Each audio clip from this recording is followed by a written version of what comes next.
महादेव दोस्तों, आज की इस वीडियो में हम पंडित प्रदीप मिश्रा जी के द्वारा बताए गए इस उपाय के बारे में जानेंगे, उनकी ही अपनी आवाज में। या चैत्र नवरात्रे में, शारदीय नवरात्रे में, आषाढ़ी नवरात्रे में, आदिक पौष नवरात्रे में हम शंकर की, हम जगत जननी जगदम्बा की जब स्थापना करते हैं, या हम नूतन घर का प्रवेश करते हैं, या गणेश जी की स्थापना करते हैं, या कोई दुकान को प्रवेश करते हैं, या कोई शुभ कार्य करने के लिए अग्रण्य होते हैं, तो हम कलश की स्थापना क्यों करते हैं? आज शिव महापुराण में शुरुआत में अपन शिव और पार्वती की यही संवाद को लेकर चलते हैं।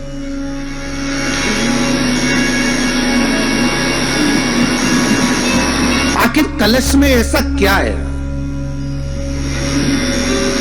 कलश के अंदर आखिर ऐसा क्या विराजमान है कि 33 कोटि देवता उस कलश के अंदर आकर बैठ जाते हैं? महाराज,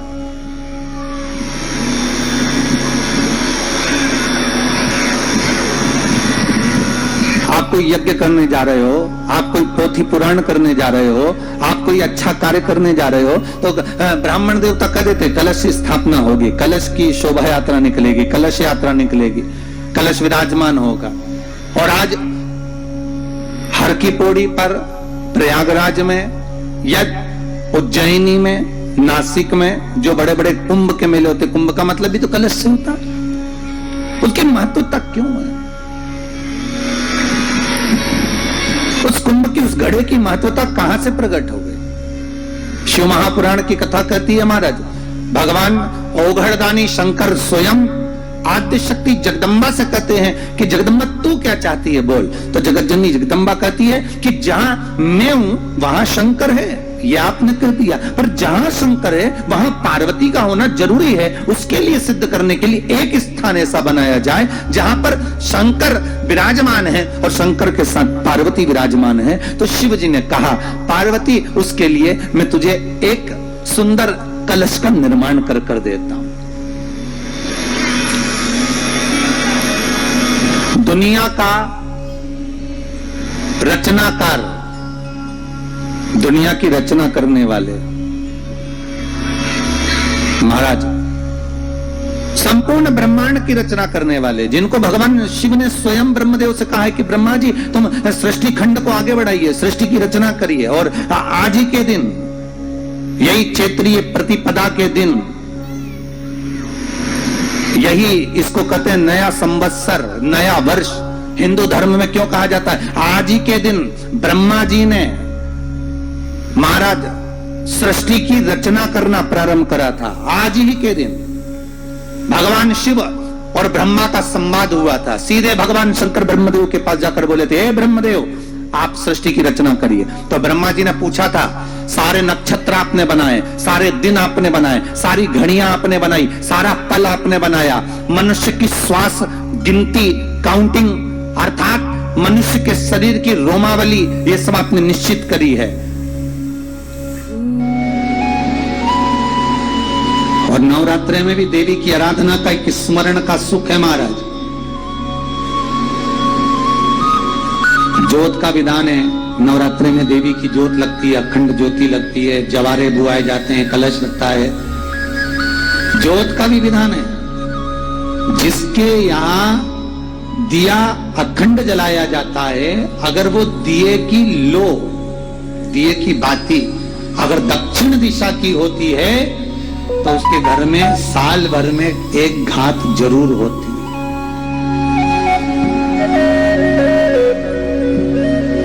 जो दिया अखंड जलता है उसकी बाती का मुख दक्षिण का नहीं होना चाहिए। अगर आपने देवी भागवत का स्मरण कराओ, देवी भागवत को अगर सुना हो, तो देवी भागवत में स्पष्ट किया गया कि पूर्व की ओर मुख करा हुआ दिया, अर्थात पूर्व की ओर ज्योत जो जलाई जाती है वो संपदा की वृद्धि करती है। पश्चिम की ओर मुख कर कर जो ज्योत लगाई जाती है महाराज, वो वैभव को देती है। और उत्तर की ओर जो मुख कर कर ज्योत जलाई जाती है, उत्तर की ओर जो ज्योत का मुख रहता है वो आयु की वृद्धि करती है, घर में अकाल मौत को रोकती है।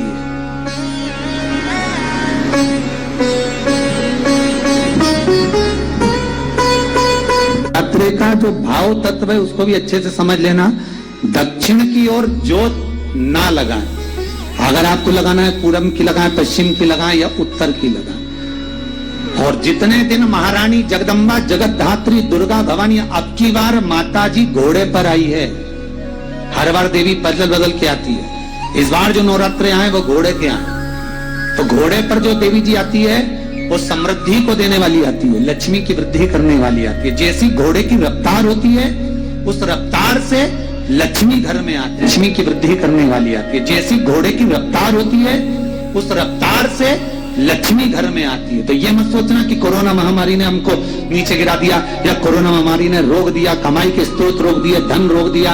चिंता मत करना। मेरी मां जगत जननी दुर्गा भवानी अब की बार घोड़े पर आई है। साल भर में इतना धन दे देगी कि आपने पीछे के 4 साल में नहीं कमाया होगा। इतनी मेरी मां भंडार भर देगी। ये घोड़े पर आई है, कोई साधारण नहीं हो सकता। देवी भागवत में स्पष्ट किया गया, जब जगदम्बा मगर पर आती है उसका भाव अलग है, और जगदम्बा जब हाथी पर आती है उसका भाव अलग है, और जगदम्बा जब घोड़े पर आती है तो जगत को समृद्धिवान बना देती है, वैभव में कमी नहीं आती। अभी भले दुनिया के लोग अभी रोते हैं कि पैसा नहीं आ रहा, कोरोना महामारी ने सब तोड़ दिया, रोक दिया, पर चिंता ना करना। मेरी माँ अगर घोड़े पर आई है तो उसका सुख आपको जरूर मिलेगा। एक जरा सी मिट्टी की दुकान भी अगर आप खोल कर बैठेंगे तो चांदी और सोना के बराबर कमाएंगे। इतना धन देगी वो माता, साधारण नहीं है मेरी माता। तात्विक सुख का आनंद देने वाली, लाभ तत्व प्रदान करने। और नवरात्रि में भी अगर आपकी कोई कामना है, आपकी अगर इच्छा है, आपका मन है, तो जगत जननी की आराधना करो। पति और पत्नी में अगर क्लेश है तो जगदम्बा के मंदिर में मक्खन चढ़ाओ, प्रेम बढ़ जाएगा। आपको लगता है कि पति कोई अन्य स्त्री से लगा हुआ है या परिवार टूट रहा है, तलाक तक पहुंच गया है, तो माता के मंदिर में आप ध्वजा लगवाइए, उस ध्वजा पर मक्खन लगाकर लगवाइए, आपको लाभ मिले। महाराज, यदि आपको लगता है कि बच्चे बहुत ज्यादा अपशब्द बोल रहे हैं, मुंह चला रहे हैं और प्रेम नहीं रख रहे, तो माता के मंदिर में लाल पुष्प, लाल चंदन और लाल चूड़ी माँ को समर्पित करिए, प्रेम बढ़ेगा। बच्चा कभी आप जी से कम नहीं बोलेगा, प्रेम की भाषा निकलेगी मुझसे। माँ जगत जननी की आराधना, जगदम्बा की उपासना। नवरात्रे में 9 दिन में से कोई एक दिन ऐसा ले लो जिस दिन कन्याओं का भोजन कराओ, साथ में उनको लाल चुनरी ओढ़ाओ या कोई लाल वस्त्र, लाल पूजन की सामग्री उनको दो, सुख मिलेगा, आनंद आएगा।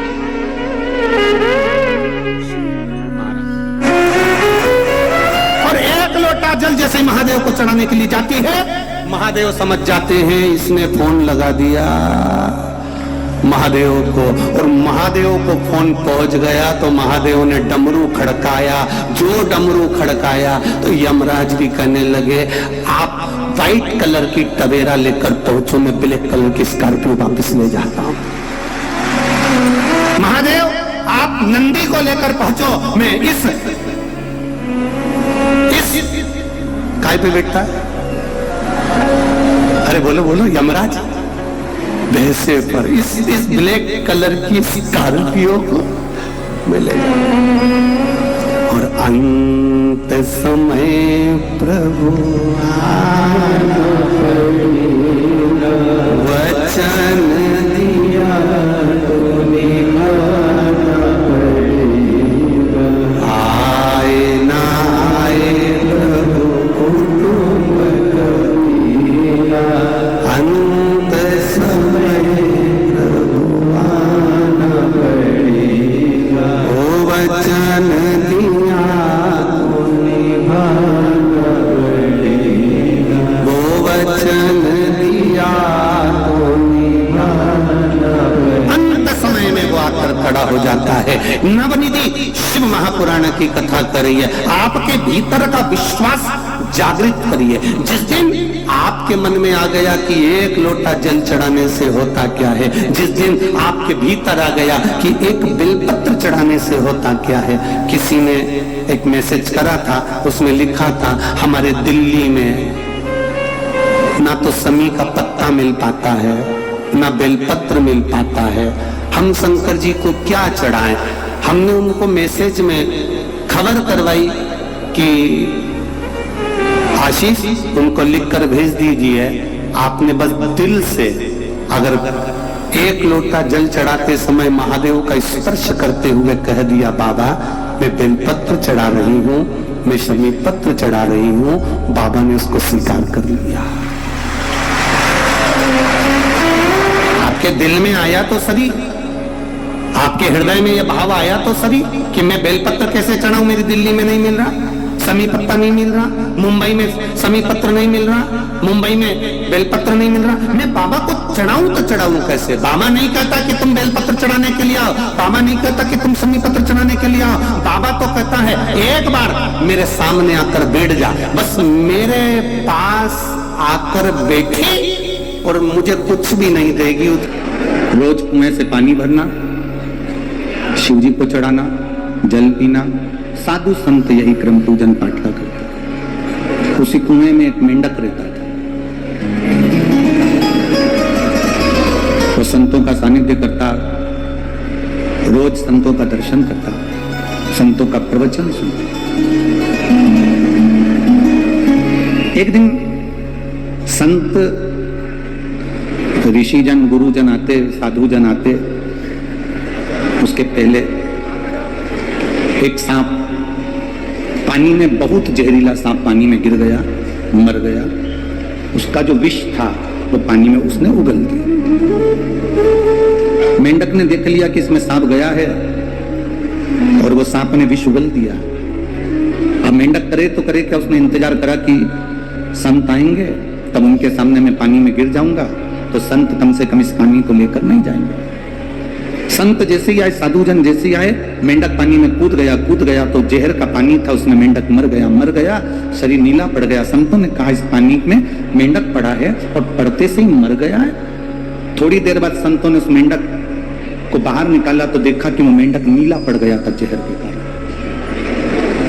सांप के जहर ना पड़ गया। तब उनको लगा इस मेंढक ने अपने प्राणों को हमारे लिए त्यागा है। ध्यान लगाकर देखा कि आखिर कारण क्या था, तो उन्होंने ध्यान लगाकर देखा कि वो सांप जहर उगल दिया था पानी में, पानी पूरा जहरीला हो गया था। इसी पानी से शिव जी का स्नान होता था, इसी पानी से संत पानी पीते थे।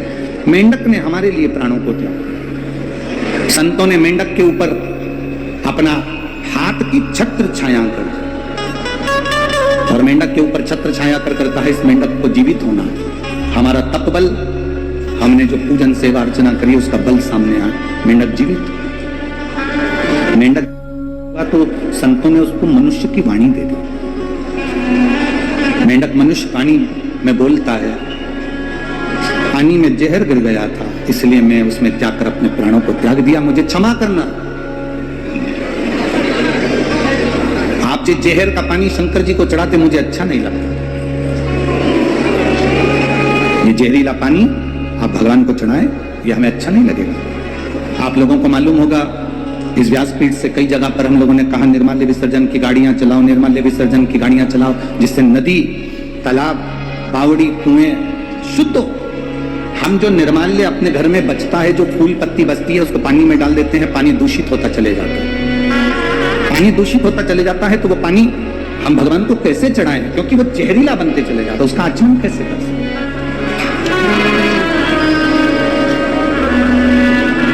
आपको कथाओं के माध्यम से कहा कि अपने घर से एक लोटा जल ले जाया करो, शिव जी को जल चढ़ाया करो, क्योंकि तुमको मालूम है तुम्हारे घर का जल कितना शुद्ध है। हम दूसरी जगह का पानी उठाकर महादेव को चढ़ा रहे हैं, वो पानी में कितना क्या विष मिला है, क्या मिला है, हमको अंदाजा नहीं है। वो कितना दूषित है ये हमको अंदाजा नहीं है।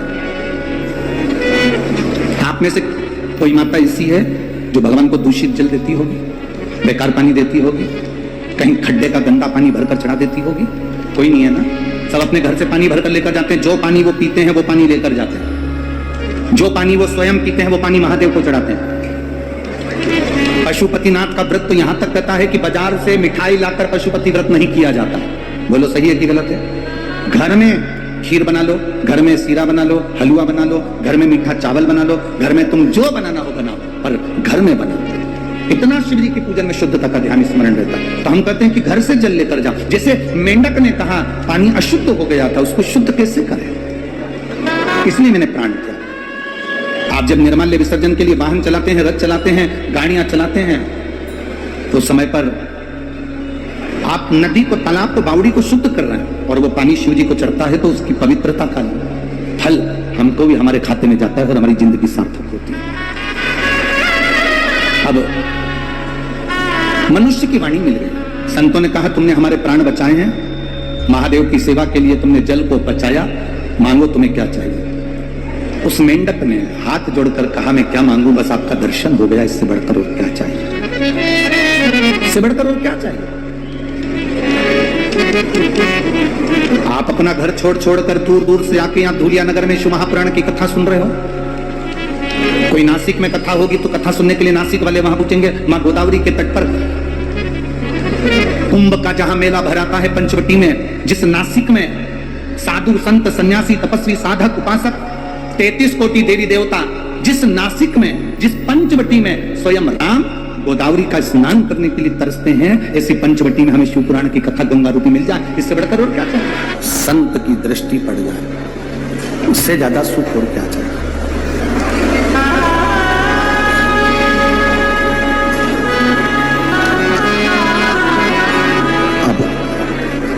संतों ने कहा मांगना तो पड़ेगा, क्योंकि किसी गुरु का जब दर्शन होता है तुम नी भी मांगते तो परमात्मा खुद दे देता है।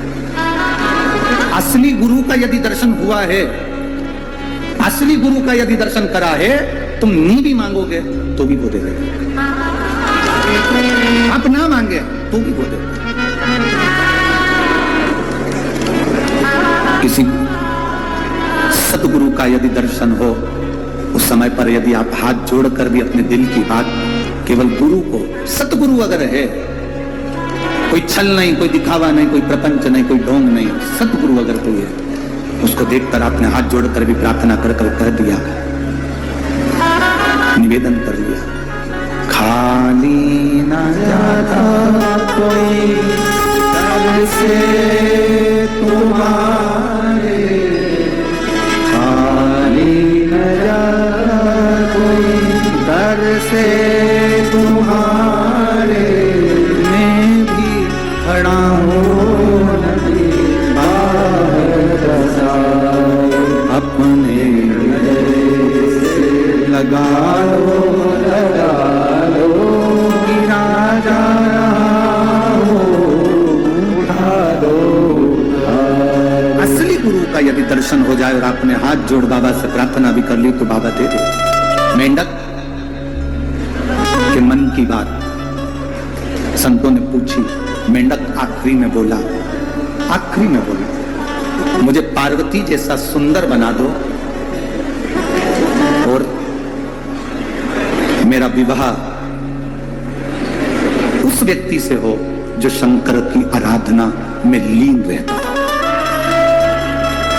मुझे पार्वती जैसा सुंदर बना दो और मेरा विवाह उससे हो जो शिव की भक्ति करता है। क्योंकि मैं जिस कुएं में रहता था, उस कुएं से जो पानी जाता था, मैं हमेशा आपके मुख से ओम नमः शिवाय, नमः शिवाय, श्री शिवाय नमस्तुभ्यम सुनता था। उस मंत्र को सुनता था तो मेरे मन में आता था एक बार मैं भी उस शंकर की उपासना करने वाले की शरणागति में रहूं। संतों ने आशीर्वाद दे दिया, हम तुम्हें वर देते हैं कि तुम सुंदर होगे, स्त्री के रूप में होगे और तुम्हारा विवाह एक ऐसे राजा से होगा जो शिव की आराधना में लगा रहता है। उस मेंढक ने छोटी सी कन्या का रूप लिया, जिसको मायासुर ने देख लिया। मायासुर की संतान नहीं थी तो वो उस कन्या को ले आया। कन्या का ध्यान लगाकर एक दिन मायासुर बैठा था कि ये कन्या किसकी है, तो उसके ध्यान में आया कि ये तो पूर्व जन्म में मंदोक थी। मंदोक संस्कृत में मेंढक को कहते हैं। ये पूर्व समय में मंदोक थी। मंदोक को संस्कृत में, मेंढक को संस्कृत में मंदोक कहा गया। ये मंदोक तो तो मायासुर ने, मैदानों ने अपनी बेटी का नाम मंदो, जो मेंढक को कहा जाता था, उसको मंदोदरी रख दिया। क्या नाम रखा? मंदोदरी। वो मंदोदरी का विवाह शंकर भगवान की आराधना करने वाले लंकाधिपति रावण से हो गया, जो शिव की आराधना में भी,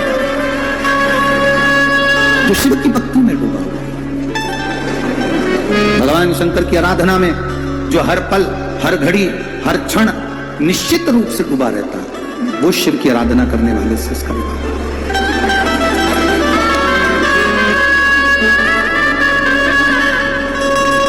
और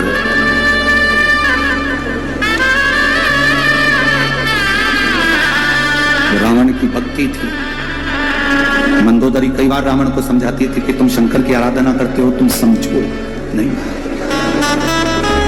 रावण के पास में वैभव बहुत था, धन बहुत था, सत्ता बहुत थी, संपदा बहुत थी, बस एक कमी थी रावण के पास में। रावण के पास में एक चीज की कमी थी।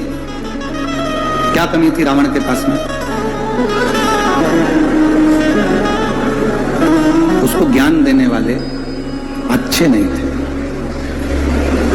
राम जी के पास था, युद्ध के समय पर ना हाथी था, ना घोड़ा था, ना रथ था। युद्ध के समय पर राम जी के पास में सुंदर वस्त्र भी नहीं थे, राम जी के पास में बहुत सारे शस्त्र भी नहीं थे, पर राम जी के पास में सबसे बड़ी चीज थी, उनको ज्ञान देने वाले अच्छे थे। जिसके जीवन में ज्ञान देने वाला अच्छा है, वो कंगाल होने पर भी करोड़पति बन जाता है।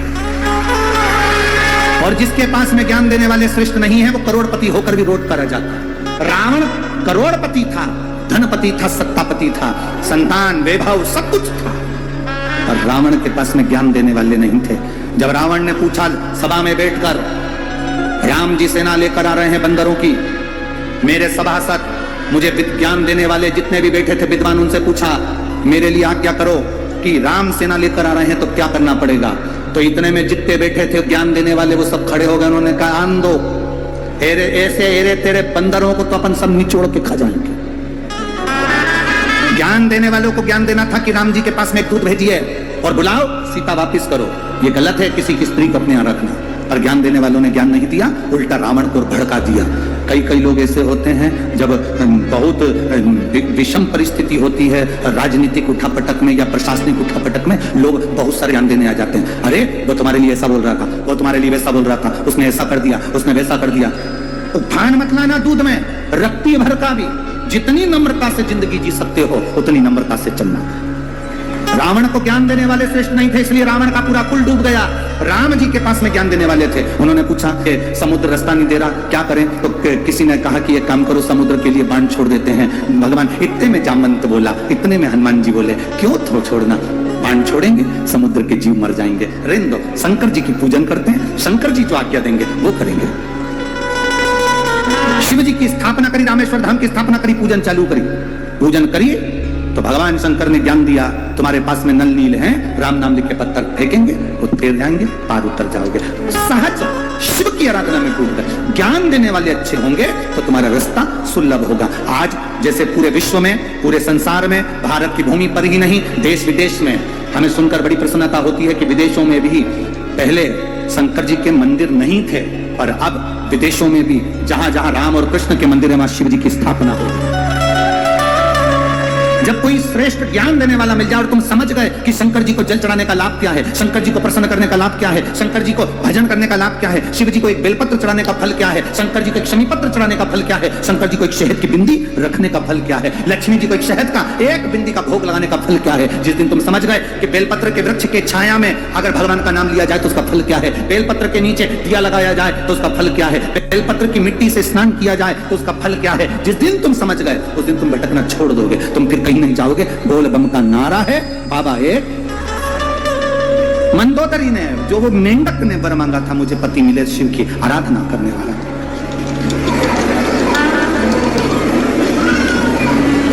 नमामि शमीशा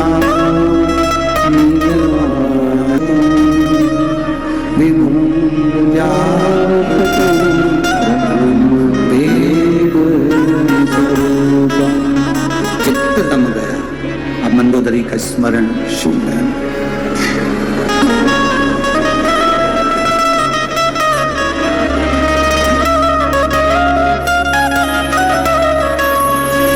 श्री भक्ति, एक मेंढक ने कुएं में रहने के बाद शंकर जी की भक्ति प्राप्त कर ली और वो मंदोदरी बनकर रावण की अर्धांगिनी बन गई।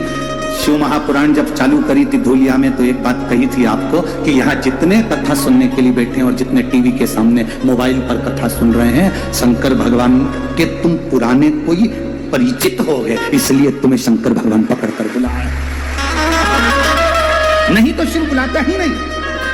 तुम्हारे पड़ोसी की यहाँ शादी है, तुम्हारी रिश्तेदारी अच्छी हो पड़ोसी से, तो वो तुम्हें पत्रिका देगा कि नहीं देगा? अरे बोलो तो जम के, शादी में बुलाएगा कि नहीं बुलाएगा? और तुम पड़ोस में ही दे रहे हो, रोज की लड़ाई हो, रोज का झगड़ा हो, खूब कुड़कुड़ हो, पैसे के पीछे विवाद हो, परिवार के पीछे विवाद हो, पड़ोसी शादी में बुलाएगा? पड़ोसी तो जान दो तुम्हारा सगा रिश्तेदार नहीं बुलाएगा। संबंध अच्छे होंगे तो कोई तुम्हें शादी में बुलाएगा, संबंध अच्छे होंगे तो कोई तुम्हें बुलौए में बुलाएगा, संबंध अच्छे होंगे तो महिला संगीत में बुलाएगा, संबंध अच्छे होंगे तो कोरोना में 50 लोगों की शादी हुई उसमें तुम्हें बुलाएंगे, नहीं तो कोई नहीं बुलाएगा। संबंध अच्छे होंगे तो कोई बुलाएगा, संबंध अच्छे नहीं होंगे तो नहीं बुलाएगा। तुम जितने कथा सुनने के लिए लाखों की संख्या में बैठे हो, जितने आस्था चैनल पर सुन रहे हो, फेसबुक पर कथा सुन रहे हो, जितने विदेशों में कथा सुन रहे हो, तुम्हारे संबंध मेरे भोले बाबा से अच्छे होंगे, इसलिए बाबा तुम्हें कथा सुना रहा है। संबंध बेकार होता तो तुम यहां नहीं पहुंचते, तुम यहां नहीं पहुंच पाते। संबंध अच्छा, और संबंध का ही तो चक्कर है जो ये कथा यहां मिल गई, संबंध का चक्कर।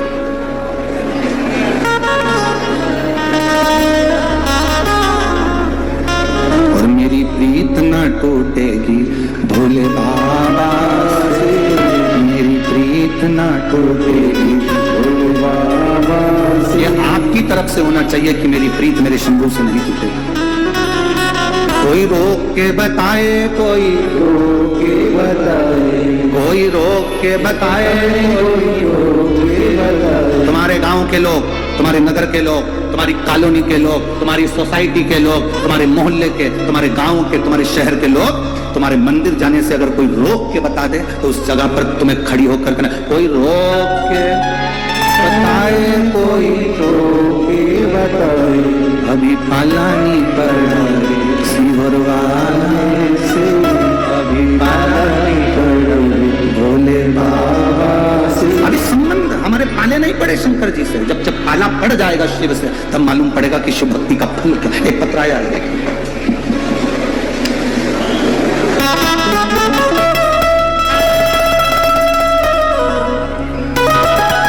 नंदनी भैया,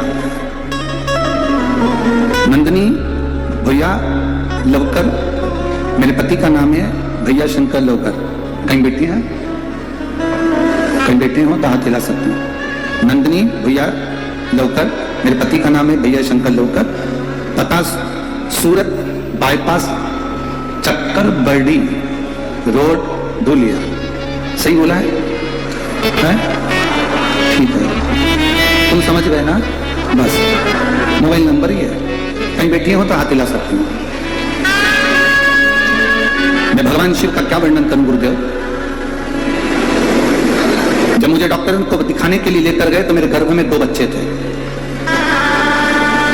दोनों बच्चों का इलाज डॉक्टर के हिसाब से चलता रहा। 6ठा महीना आया, 6ठे महीने में हम डॉक्टर को, जब पेट में बहुत दर्द हुआ तो मैं अपने पति के साथ और परिवार वालों के साथ डॉक्टर को दिखाने के लिए गए।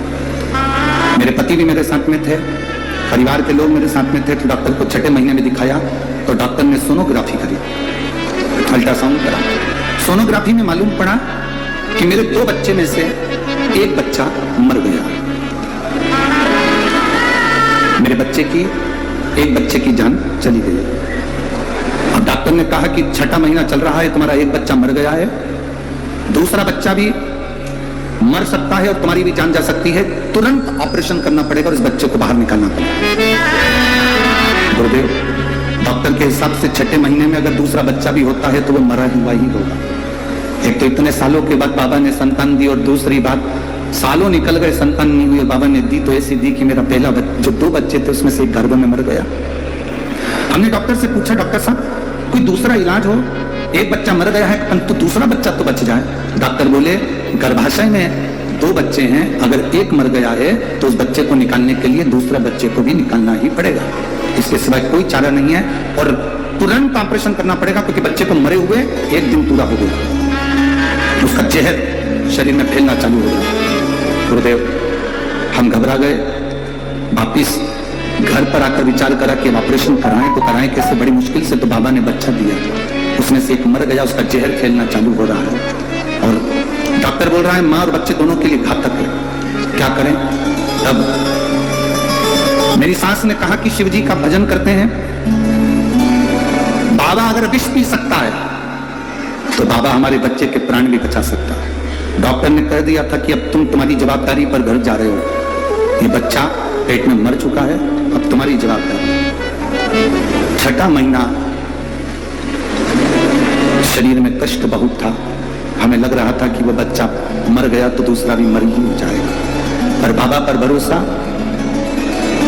3 महीने जिस मां को मालूम हो कि गर्भ में बच्चा मर गया और तो दूसरा बच्चा भी मरेगा और तुझे भी प्राण जा सकते हैं, 3 महीना कैसे निकाला होगा। केवल एक काम करती थी गुरुदेव, शिवजी के मंदिर में बैठकर 5 बार जया, विषहरा, शामरीवारी, दौतली, देव, वो शंकर की 5 लड़कियां आप कहते हो ना जो विष को खींचती है, उनका नाम लेकर पानी पीती थी। और बाबा का मैं क्या गुणगान करूं गुरुदेव, मैंने 9 महीने निकाल दिए। 12/7/2023 को मेरी डिलीवरी हुई तो डॉक्टर भी आश्चर्य में था, एक बच्चा मरा हुआ और एक बच्चा जिंदा पैदा हुआ। मैं उस बच्चे को लेकर यहाँ कथा में आई हूँ गुरुजी, आप आशीर्वाद दें। कहीं बैठी हो तो बच्चे को लेकर आप व्यासपीठ के नजदीक में आ सकते हैं, अगर कहीं बैठी हो तो। नंदनी भैया लवकर, मेरे पति का नाम भैया शंकर लवकर, पता है सूरत बाईपास, चक्कर बर्डी रोड, धूलिया, मेरा मोबाइल नंबर ये शिव तत्व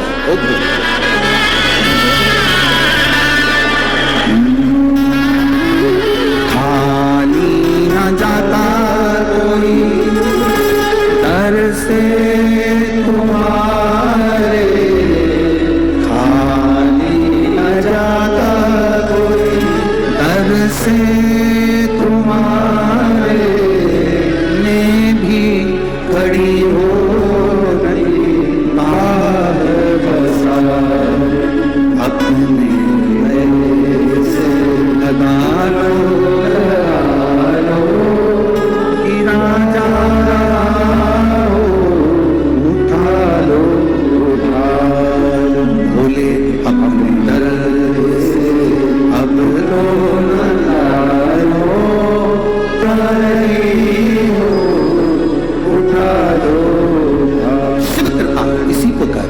शंकर की उदारता इसी को कर। आपका विश्वास जितना दृढ़ है शिव उसको साधता शंकर, जितना दृढ़ विश्वास होगा शिव उतना साधता। शिव महापुराण की कथा कहती है जब शंकर के नाम का स्मरण कर कर एक मेंढक अच्छी संगत पाकर भगवान शंकर के ही भक्त रावण की धर्म पत्नी बनने को तैयार, ये विश्वास के साथ। शिव महापुराण कहती है आपका विश्वास दृढ़ होना चाहिए, भरोसा पक्का। जितना विश्वास पक्का होगा उतना सुख मिलेगा।